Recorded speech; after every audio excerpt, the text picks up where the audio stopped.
Неуспешни се преговорите за покачување на платите на вработените во државниот испитен центар, а штрајкот продолжува.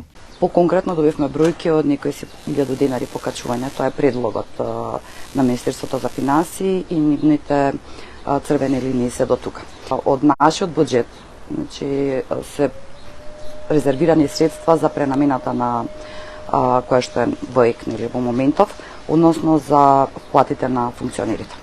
Од таа причина, бидејќи истекоа оние рокови кои што ние ги предвидувавме сами како вработени, за колку време ни треба со толкава пауза измеѓу, да ги постигнеме процесите, особено за државната матура, присметките се дека веќе е речиси невозможно да се постигнат тие датуми. Бошковска посочува дека има вработени што продолжиле со извршување на своите задачи, наместо да штрајкуваат, но поголемиот дел и натаму не работи, се до покачување на платите.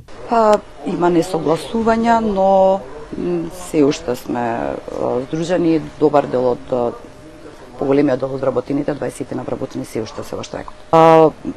Спремни сме навистина да работиме денонокно за да ги реализираме обврските, особено околу државната матура. Ние сакаме да им наштетиме на матурантите со било какво пролонгирање на резултатите, но во прашање се више минути, не се денови. Синдикалната организација на државниот испитен центар најави дека ќе штрајкуваат се додека не добијат согласност од Министерството за финансии за покачување на платите. Во меѓувреме, подршка на барањето од државниот испитен центар денеска упатија и од Сојузот на синдикати на Македонија.